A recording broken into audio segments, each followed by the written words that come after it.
ओम श्री गुरु सत्ताय नमः। सभी को प्रणाम।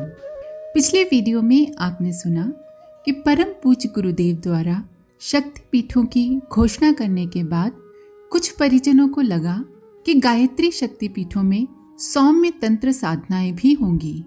इस तरह की जिज्ञासाओं पर विराम लगाते हुए परम पूज्य गुरुदेव ने कहा कि तंत्र विद्या साधने की पात्रता बहुत कम लोगों में है और हमें तो गंगा की तरह निर्मल और पवित्र वाली धारा चाहिए, और ये धारा गायत्री उपासना, साधना और समाज सेवा से ही बह सकती है। सिद्ध तारापीठ के संत और प्रसिद्ध तांत्रिक वामा शेपा, जो स्वामी रामकृष्ण परमहंस के समकालीन थे, उन्होंने अपने समय में घोषणा कर दी थी कि श्री रामकृष्ण परमहंस देव शरीर छोड़ने के बाद यमुना के पास नया शरीर धारण करेंगे और मथुरा में माँ का पीठ बनाएंगे। आइए इसी क्रम को आगे बढ़ाते हैं। 1969 में गायत्री शक्तिपीठों की स्थापना का संकल्प अवतरित हुआ था। पहले 24, फिर 240 और उसके बाद 2400 की संख्या पार करते हुए प्रज्ञावतार के लीला केंद्र गणना से परे होते चले गए। 24 शक्तिपीठों की घोषणा के समय बहुत से लोगों को लग रहा था कि असंभव नहीं भी कहें, किंतु दुस्साध्य कर्म तो है ही। इस तरह सोचने या संशित रहने वालों के मन उस समय आशा उत्साह की रोशनी से भर गए जब 7 महीने के भीतर ही संकल्पित संख्या पूरी हो गई। कुछ शक्तिपीठों का संकल्प ही नहीं, निर्माण भी चमत्कारी ढंग से पूरा हुआ। उनके उद्घाटन, गायत्री मंत्र की प्राण प्रतिष्ठा के लिए गुरुदेव के पास अनुरोध आने लगे। उन अनुरोधों को यथाक्रम स्वीकार किया गया और गुरुदेव कुछ स्थानों पर प्राण प्रतिष्ठा शक्तिपीठों के स्थापना समारोह में गए भी सही। स्थापना प्राण प्रतिष्ठा कार्यक्रमों में जाने का क्रम करीब 1.5 साल तक चला। प्राण प्रतिष्ठा कार्यक्रमों के दौरान भी नई जगह शक्तिपीठों का और उनके लिए संकल्पों का आविर्भाव हुआ। जिन स्थानों पर स्थापना हुई उन सत्र का विवरण अपने आप में एक महाकुंभ का विषय है। फिर भी कुछ उल्लेख उन स्थापनाओं के पीछे निहित दैवी योजनाओं का संकेत देती हैं। गुजरात में एक कस्बा है छीपड़ी। खेड़ा जिले के इस छोटे से कस्बे में बुधा भाई नामक कार्यकर्ता रहते थे। पीढ़ियों से यही वास कर रहे बुधा भाई के परिवार में थोड़ी सी जमीन थी। शक्तिपीठ स्थापना के संकल्प लिए जाने लगे तो बुधा भाई अपने दोनों भाइयों को साथ लेकर शांति कुंज गए। वहां उन्होंने अपने निवास को शक्तिपीठ की स्थापना के लिए समर्पित कर दिया। गुरुदेव ने पूछा, अपना घर दे दोगे तो रहोगे कहाँ? इस पर बुधा भाई आदि का कहना था, जहाँ गायत्री माँ और आप रखेंगे वहीं रह लेंगे, पर इस जगह तो माँ को ही रहना है। बुधा भाई ने बाद में परिजनों को बताया, वर्षों पहले परिवार के किसी संदर्भ में तीनों भाइयों ने संकल्प लिया था कि जहां हम लोग रहते हैं उसे गुरुदेव के काम में लगाएंगे। गुरुदेव से तब इस तरह का अनुरोध भी किया था, पर उन्होंने आगे यथावसर उपयोग करने की बात कहकर जगह अपने पास ही रखने के लिए कहा था। अब शक्तिपीठों की स्थापना का सिलसिला शुरू हुआ तो तीनों भाइयों के मुंह से एक दिन अनायास एक साथ ही एक बात निकली। उनका कहना था कि गुरुदेव के लिए हम लोगों ने अपना जो मकान समर्पित किया था वहीं शक्तिपीठ बनाते हैं। मकान में ज्यादा जगह नहीं थी, फिर भी निवेदन सो निवेदन। गुरुदेव के पास जाकर अपना संकल्प व्यक्त किया। वहां से पहली ही बार में स्वीकृति मिल गई। बुधा भाई ने कहा, जगह छोटी है, कम पड़ेगी। गुरुदेव ने कहा, जागृत स्थान आकार से नहीं, भावना और तप से बनते हैं। तुम काम शुरू करो। और एक बार काम शुरू हुआ तो निरंतर चलता ही रहा। कुछ ही हफ्तों में पूरा भी हो गया। गुरुदेव तब स्थापना प्राण प्रतिष्ठा के लिए गए तो उन्हीं के निर्देश पर 3 दिन का साधना सत्र चला। श्यामला जी गुजरात के ही एक स्थानीय तीर्थ में परिजनों को छोटी सी जगह मिली। साबरकांठा के परिजनों ने वहां मिलजुल कर छोटा सा निर्माण किया। शुरू के दिनों में इस शक्तिपीठ को लोग मड़िया के नाम से पुकारते थे। निर्माण कार्य के दौरान ही स्थानीय परिजन गुरुदेव के पास गए तो प्रेरणा मिली कि मड़िया को 4 मंजिला बना लो। कार्यालय, सत्संग, साधना और आगंतुकों के आवास के लिए जगह निकल आएगी। एक संकोच आड़े आ रहा था कि गायत्री माँ की प्रतिमा भूमि तल पर रहेगी, निर्माण उस तल से ऊपर तक जाएंगे। इस पर गुरुदेव ने कहा, संकोच की जरूरत नहीं है। गायत्री की स्थापना वाला क्षेत्र छोड़कर भवन के ऊपर तक जाने दो। वैसे कोई हर्ज नहीं है, लेकिन स्थानीय लोगों को परहेज हो तो उसका निराकरण हो जाएगा। वैसा ही किया गया। आज ये एक 4 मंजिला विशाल तीर्थ पहाड़ियों की गोद में स्थित है। मध्य प्रदेश के शुजालपुर जिले में एक कस्बा है खोखरा कला। वहाँ शक्तिपीठ की स्थापना के लिए बड़ी संख्या में परिजन आए। इनमें भोपाल के भी कई कार्यकर्ता थे। संकल्प लिया गया, यहाँ भी जगह कम थी। गुरुदेव ने परिजनों से कहा, अरे इस शक्तिपीठ में तो पहले ही दिन बड़ी संख्या में लोग आएंगे, कम से कम 800। उनके और बाद में आने वालों के लिए भी थोड़ी ज्यादा जगह चाहिए। जमीन के लिए नए सिरे से प्रयास हुआ और पहले से ज्यादा जगह में शक्तिपीठ का निर्माण हुआ। शक्तिपीठों की स्थापना का एक ही क्रम रहा। परिजन गुरुदेव के पास आते, उनकी साक्षी में संकल्प करते। गुरुदेव उनके हाथ में रक्षा सूत्र बांधते हुए वचनबद्ध करते। ये प्रक्रिया गुरुदेव के कक्ष में ही संपन्न होती। वहां से माताजी के पास जाते। माताजी आशीर्वाद स्वरूप उन्हें कुछ प्रसाद देती। प्रसाद का एक हिस्सा तो माताजी के सामने ही सिर माथे पर रखते हुए ग्रहण कर लिया जाता और दूसरा हिस्सा संकल्पित स्थान पर प्रतिष्ठित कर दिया जाता अथवा वहां के परिजनों में वितरित हो जाता। कांवट में एक कार्यकर्ता थे वीरेंद्र अग्रवाल। बाद में वे जयपुर आकर बस गए। शक्तिपीठों के लिए गुरुदेव का प्रवास शुरू हो गया था। गुरुदेव राजस्थान में किसी शक्तिपीठ की स्थापना के लिए जा रहे थे। रास्ते में जयपुर के पास नीम का थाना के पास कावट पड़ता था। गुरुदेव का प्रवास कार्यक्रम बना तो मार्ग निश्चित हुआ कि वे यहाँ से होकर निकलेंगे। प्रवास आरंभ हुआ। नीम का थाना में गुरुदेव कुछ देर के लिए रुके। वीरेंद्र अग्रवाल वहीं पहुंचे। गुरुदेव से कहा, आप यहाँ रुके हैं, पास ही आपका घर है, रात वहीं निवास कीजिए, घर पवित्र हो जाएगा। गुरुदेव ने कहा, जब अपना ही घर है तो जरूर आऊंगा, पर अभी नहीं। तुम कांवट में शक्तिपीठ बना दो, मैं वहीं आकर पूरे 24 घंटे रहूंगा। गुरुदेव की इस प्रेरणा को परिवार के सभी लोगों ने हृदयंगम किया और कुछ ही महीनों में वहां एक भव्य शक्तिपीठ बनकर तैयार हो गया। उपरोक्त प्रसंग तो बानगी स्वरूप है। गुरुदेव के समय में और उनके बाद भी स्थापित हुए शक्तिपीठों का अलग अलग इतिहास है। सैकड़ों शक्तिपीठों में वे 19 स्थानों पर ही गए। भूमि पूजन उनके हाथों अगणित हुए।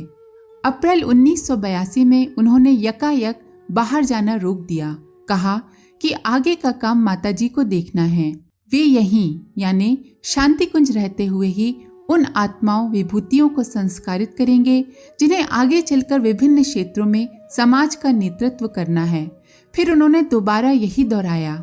नेतृत्व शब्द से कुछ लोगों के मन में शायद राजनीति की गंध आए, इसलिए कहता हूँ कि नए मनुष्य को तैयार करने के लिए जिन जागृत और संस्कारवान आत्माओं को दायित्व निभाने हैं, उन्हें तैयार करने का काम करना है।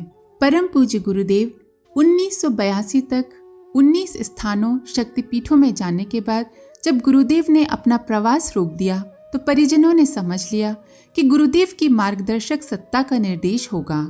प्रवास कार्यक्रम अचानक स्थगित हुए हैं। इसका अर्थ है कि किसी नए चरण का निर्धारण हुआ है और वह निर्धारण अधिक महत्वपूर्ण होगा। शांति कुंज में निवास कर रहे कार्यकर्ताओं को भी इस निर्णय का पता चला तो उन्हें कोई आश्चर्य नहीं हुआ। भाव शरीर से गुरुदेव की भक्ति करने वाले भक्ति मार्गी कार्यकर्ताओं को तो खुशी ही हुई कि गुरुदेव अब पहले की तरह नित्य शांति कुंज में उपलब्ध रहेंगे। प्रवास कार्यक्रम लगभग 1.5 वर्ष तक चले थे। गुरुदेव ज्यादा समय बाहर नहीं रहे थे, पर फिर भी भावुक मना परिजनों के लिए तो ये बिछोह भी भारी पड़ रहा था। कार्यकर्ताओं के साथ आश्रम के बच्चे भी बहुत प्रसन्न थे। वे गुरुदेव के रूप में अपने पितामह को देखते थे। उन्हें पता चला कि गुरुदेव अब बाहर नहीं जाएंगे तो गुरुदेव को प्रणाम करने उनके पास दौड़े चले गए। प्रणाम किया और कुछ देर चुपचाप खड़े रहे। गुरुदेव ने सबकी पीठ थपथपाई और कुछ टॉफियां सबकी हथेली पर रख दी। उनकी भावनाओं को मान्यता देते हुए कहा, जाओ अब पढ़ो और खेलो। उसी दिन अंतरंग गोष्ठी में प्रवास संबंधी घोषणा के बाद गुरुदेव ने कहा कि शक्तिपीठों का विस्तार होना है। जहां बड़ी स्थापनाएं नहीं हो सकेंगी, गायत्री माता की प्रतिमा नहीं स्थापित की जा सकेगी, वहां गायत्री माता के चित्र स्थापित किए जाएंगे। संभव हुआ तो छोटी प्रतिमाएं लगेंगी और ऐसे संस्थान प्रज्ञा पीठ कहलाएंगे। और जहां ये भी संभव नहीं होगा, वहां चरण पीठ बनाए जाएंगे। उन स्थानों पर एक शिला स्थापित की जाएगी। 4 वर्ग फुट की इस शिला पर गायत्री माता के चरण खुदे होंगे। इन स्थापनाओं का उद्देश्य छोटे छोटे कस्बों और गांव में भी गायत्री चेतना का विस्तार होगा। गायत्री माता विश्व ब्रह्मांड को आलोकित करने वाली महाशक्ति के साथ लोक देवता के रूप में भी अवतरित होने की भूमिका में रहेंगी। संध्या समय गुरुदेव ने अपने एक वरिष्ठ सहयोगी से कहा, आकाश में एक ही सूर्य है और एक ही चंद्रमा। सागर, नदी, तालाब और झील में दोनों का एक एक प्रतिबिंब ही होता है, लेकिन मनुष्य और अन्य प्राणियों के चित्त में वो कई रूपों में झलकता है। गायत्री चेतना को भी इसी तरह विभिन्न रूपों में व्यक्त होना है। गुरुदेव ये सब कह रहे थे, लेकिन उन कार्यकर्ता का मन किन्हीं और विषयों में भी चला जाता। लगता था जैसे कि भीतर कोई और मंथन चल रहा है। गुरुदेव ने उन कार्यकर्ता की मन स्थिति ताड़ ली और पूछा, बेटा, तुम्हारा मन कहीं और है। अपनी ये बातें तो पीछे भी होती रहेंगी। तुम उन बातों को पूछो जो तुम्हें परेशान कर रही हैं। मेरा मन आपके पास ही है गुरुदेव, उन कार्यकर्ता ने कहा। फिर खुद ही बोले, गुरुदेव, आपका आहार दिनों दिन कम होता जा रहा है। कई बार तो लगता है जैसे आप कुछ लेते ही नहीं। आपका शरीर कैसे चलता है? गुरुदेव प्रश्न सुनकर थोड़ा रुके। कुछ कहें इसके पहले ही उन कार्यकर्ता ने बच्चों की तरह हट किया। अब ये मत कहना गुरुदेव कि योगियों को आहार की जरूरत ही नहीं पड़ती, बिना खाए ही उनका काम चल जाता है। उत्तर के लिए सीमा बन जाने से गुरुदेव की मुस्कुराहट हल्की सी हंसी में खिल उठी। फिर वे गंभीर हुए और बोले, तुम शरीर विज्ञान या चिकित्सा शास्त्र की दृष्टि से पूछ रहे हो ना? बिना आहार और पोषण के शरीर कैसे रहता है, यही ना? तो सुनो, मैं आकाश खाता हूँ। आकाश में अपने स्वजनों का रोग और द्वेष प्रचुर मात्रा में घुला है, मैं उसे निगलता हूँ। इतना सुनने के बाद उन कार्यकर्ता को लगा कि समूचा परिदृश्य ही बदल गया। सामने न कोई भवन है, न छत, न दीवार और न दलान। दूर दूर तक बर्फ फैली हुई है। उस बर्फ पर लपटें उगलती हुई आग धधक रही है। धरती पर और आकाश में वे लपटें जिह्वाओं की तरह लहरा रही हैं। पास ही एक दिगंबर साधु अपना मुंह फाड़े उन लपटों को निगल रहे हैं। वे ज्वालाएं मुख में प्रवेश करती हुई उनके कंठ में ठहर जाती हैं। कंठ का रंग धीरे धीरे नील वर्ण का होता जा रहा है। उन सन्यासी की आकृति विराट रूप धारण करती जाती है और फिर धीरे धीरे सब शांत हो जाता है। चित्त जैसे अपने आप में स्थिर होता है और दिखाई देता है कि सामने गुरुदेव चहलकदमी करते हुए कह रहे हैं।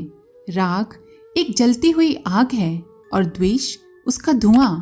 अपने आप को जो भी प्रभु के मार्ग पर ले जाता है, उसके मन में ये विकार तिरोहित हो जाने चाहिए।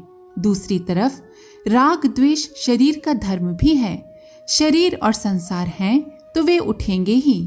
जब साधक अपने आप को गुरु के हवाले कर देता है तो उसके राग द्वेष गुरु ही लीलने लगते हैं। गुरुदेव ने ये कहते हुए अपनी बात पूरी की। इस पर उन कार्यकर्ता का प्रश्न था, तो क्या साधकों और शिष्यों का दायित्व संभालने वाले सभी महात्मा आहार छोड़ने लगते हैं?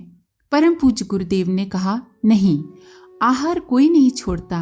अपने परिजनों का दायित्व ग्रहण करने के बाद हवा और आकाश वे पोषक तत्व सीधे ही उन्हें प्रदान करने लगते हैं। ये भी तो देखो कि जिस अन्न और आहार से शरीर पोषण प्राप्त करता है, वे भी तो आकाश से ही ऊर्जा और प्राण लेकर पुष्ट होते हैं। सुनकर उन कार्यकर्ता का समाधान हो गया। उस समाधान से भी ज्यादा समाधि जैसा आनंद मिलने लगा। श्री कृष्ण का विराट रूप देखने के बाद अर्जुन ने जो सौम्य रूप देखा, लगभग वैसी ही प्रफुल्लता अनुभव हो रही थी। उन्हीं कार्यकर्ता को गुरुदेव ने बताया कि अब हम इसी जन्म के नहीं, पिछले जन्म में जागृत और जीवंत रही आत्माओं को भी खोज निकालेंगे। एक एक व्यक्ति को ढूंढने और परखने का काम दुष्कर है। उसके लिए बड़ी संख्या में लोगों को एकत्रित करना और परखना होगा। 2 साल से हम लोग जन्म समय के आधार पर परिजनों के स्तर और क्षमताओं की निगरानी कर रहे हैं और इस प्रयोग के कुछ सार्थक परिणाम भी आए हैं। आज के लिए इतना ही। आप सभी का धन्यवाद। ओम शांति। हमारे YouTube चैनल को सब्सक्राइब करें और बेल आइकन को दबाकर ऑल पर क्लिक करें ताकि नोटिफिकेशंस आपको मिलती रहें।